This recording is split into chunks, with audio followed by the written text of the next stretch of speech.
Rise and shine, everyone. It's classwork here today. Wait a second. Hold on. That's the wrong. There's the rise and shine. Okay, so yesterday in your classwork, and take your classwork packet out and pause the video when necessary, that's there, or kind of listen to me talk as we're going through it. We had you right away, right into lesson number 1. But we hadn't done lesson number 1 technically. It's 10, it's 11. But what we're going to be showing you here, and the reason why I ended up doing that is to show you that, listen, we're going to be using that vocabulary from 10 all the way through. And then 11, what you saw in your notes, same thing there. So we're going to go on down the page, define lesson number 10, all right, and there it is. So this is where you're going to be working today. You're going to be lurking in lessons 10 and 11, and that's what your homework is going to be, coming back on Monday, having that all done. So we're going to work with you on a few of them here today. The things that we do want to keep in mind is I'm looking for that vocabulary word, I'm looking for that equation, and then solving it. And plus, make sure that you're matching it up, because a lot of these questions are going to ask you for 2 or 3 different things, and we just can't chuck the numbers down. We've got to make sure we're saying who is what. So kind of keep that in mind. So people, let's get into it. Question number 1. First of all, forget the in a complete sentence, all that stuff. Like I said, vocabulary word, equation, solve, make sure your answer is labeled. So we're solving for angle DAE. Now, when we talk about angles, we trace the path. So because they're saying DAE, when I look at this here, I'm going from D to A to E. So DAE is also known as angle X, that's there.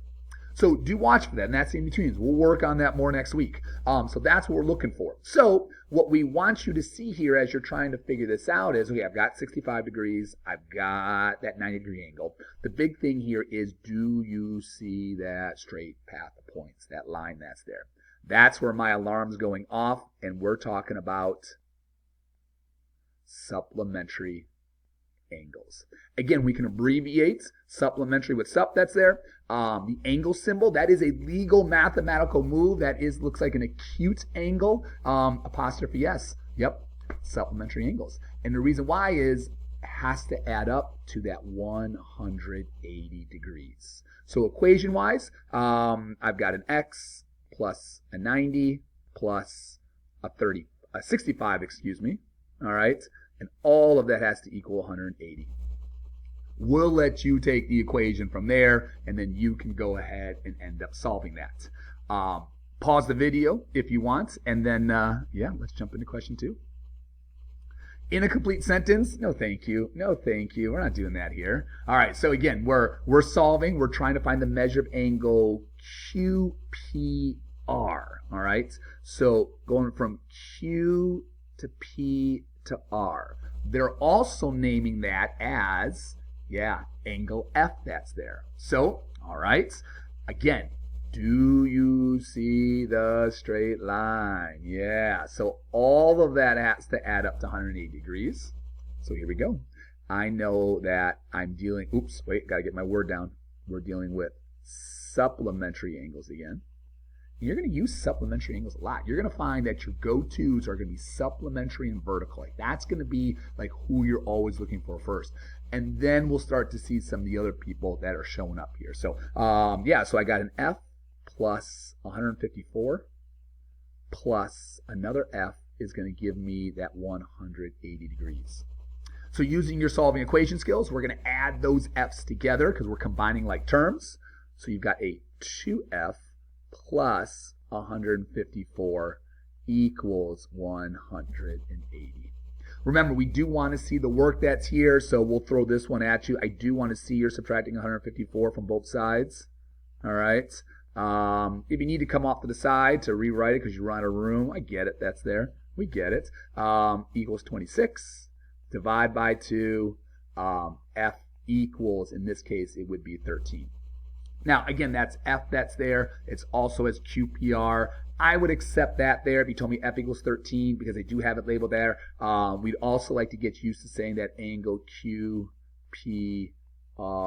equals 13 degrees. So yeah, just kind of keep that in mind. Oops. All right, I kind of ran out of room there. I'm starting to write like you kids. All right, no. So yeah, that's really good. I'm looking at question number 3 now. All right. And again, right away, I see a straight. I see you. I see you. I'm thinking supplementary. That's there. All right. So yeah, I'll leave you with that one there. I want to go down and find someone that's better here, and here we go. Let's go to question number 5. All right. Again, in a complete sentence, no. All right. We are trying to find the measures of x, and we're trying to find the measures of y. That's here. Okay. So again, I'm looking at my straight path of points. Like that's always going to be a big indicator. And just remember that your straight path of points doesn't always just go left or right or up and down, or it can go on some of these diagonals that are here. So, but yeah, I do see a left to right that's going there. That would allow me to figure out this particular angle, B, K, and then an F that's there. So sometimes if you can't find exactly what you're going after, you can use that and then use that information to solve it. Remember, we talked about this yesterday, is some of you will take more of a direct path to the answers, and some of you will take the slow stroll around and then get there. As long as we get there, it's fine. The faster way for angle X there would be seeing supplementary angles again. All right. And then seeing that we would be taking X plus 25. My right angle symbol was in there, and all that would equal 180. And then that would end up getting me my X. And then solving for my Y will give you the hint there. I would go complementary angles. Now again, it's not required, but it's certainly something that you could end up doing with it. Just so you can watch and see what else maybe your mind could have done with this particular problem. Take a look here. Do you see vertical angles there? Okay. So because of that, maybe you ended up doing supplementary angles here and saying that 25 plus 90 plus X equals the 180 that we're looking at. And again, it's the same thing, and then you did vertical. That's fine. Again, it just depends on what you end up seeing here. So we're going to leave you there. We're going to leave you there. Again, question 7, in a complete sentence. No, just solve it. That's there. All right.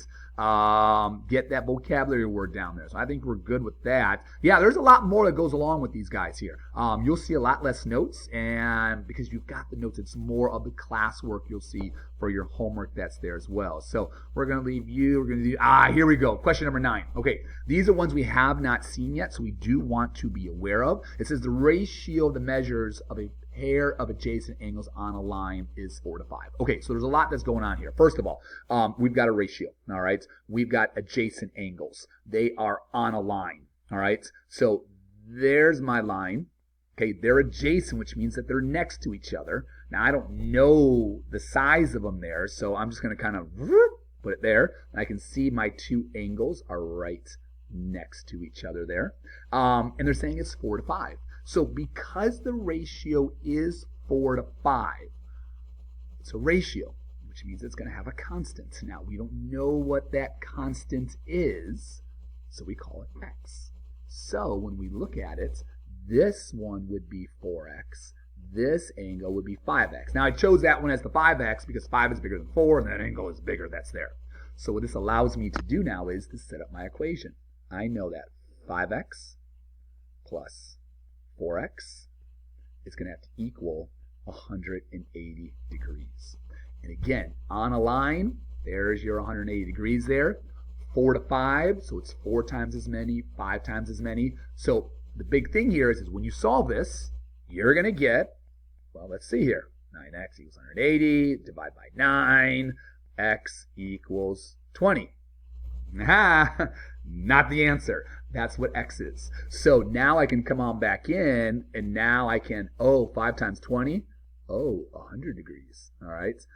4 times x, so 4 times 20, 80 degrees. Now I've got myself a winning answer that's there. All right. Part B, draw a diagram to scale. So remember, we just did a sketch before. I don't know what's supposed to be, so we remember that. Now what they're saying is, okay, let's get a picture of it there. So if that's my 180 degrees, remember 90 would go straight up, okay? So I'm not using that, but I'm just past 90, I'm at 100. So something like that. So I can take this guy out now, and now I've got a better viewpoint of, okay, you're my 100 degrees, and you are my 80 degrees. All right. So again, using that 90 as an indicator that's there. So question 10, a lot like what you did in question number 9 there. And again, part B, that's your drawing to go along with this. In lesson 11, yeah, I mean, you're finding the angles here. So find the measures of angle EAF. So E to A to F. So they want that guy. DAE, they want that guy. And angle CAD, they want that guy. That's it. All right. So once again, same thing here. We should be seeing the 180 degrees. So again, vocabulary here is we are using our supplementary angles. We should see that all of them together, 6x plus 4x plus 2x plus 30 should equal our 180 degrees. All right. We can go ahead and solve. So let's combine some like terms. We'll get a 12x. All right. We'll solve our equation from there. And then remember, that's just what x is. So once you solve for, let's go ahead and solve for x. All right. Subtract 30. 12x equals 150. Oh my goodness. Divide by 12. All right. Okay. So here's one of the things is I'm kind of looking back and I'm like, did I make a mistake somewhere? Because I'm like, wait, that's not going to give me a whole number. Now remember, they don't always have to equal a whole number that's there. But that's sometimes where I'm like, wait a second, did something go wrong with it? Take a moment. Are we okay, or do we just have a fraction that's there? I think it's just a fraction. Yeah. So, okay, if we got to break out the calculator, it's fine. Again, we're more concerned about the vocabulary that's there. Mostly we won't have calculators that are out, but again, in this particular case, just to show you, the decimals may appear. But yeah, we're looking at 12.5. All right, so 12.5 if you punched into your calculator that's there. Just remember, we've got to get the angle answer. So for angle EAF, all right, we do want to label it there, angle EAF, all right. E to A to F, that's that 2x. So I need to do that 12.5 times that 2, all right. So that'll get me my 25 degrees. So then you're going to finish it on up there. Make sure that you're labeling it angle DAE, labeling angle CAD and finding those particular angles. I can let you know here in question 2, we've got one for all the way around. All right. So that angles at a point is someone who's going to start appearing more in this particular one that's there. So let's see if there's anything that's ridiculous here. You might struggle on some of them, and that's okay. Skip it, move on, whatever the case may be. There's the ratio one that's there. We saw that one that's there. And then yeah. So again, if you struggle with one of them, it's okay. What I can tell you is this classwork packet is going to be due. This is your study guide that you're doing. This is everything that's there. So this one you will go ahead and turn in. So if you are struggling with one, skip it, move on. Just make sure that we follow up with questions when we see you guys on Monday. All right. But yeah, there we go, people. Get into it. Enjoy. We'll see you later.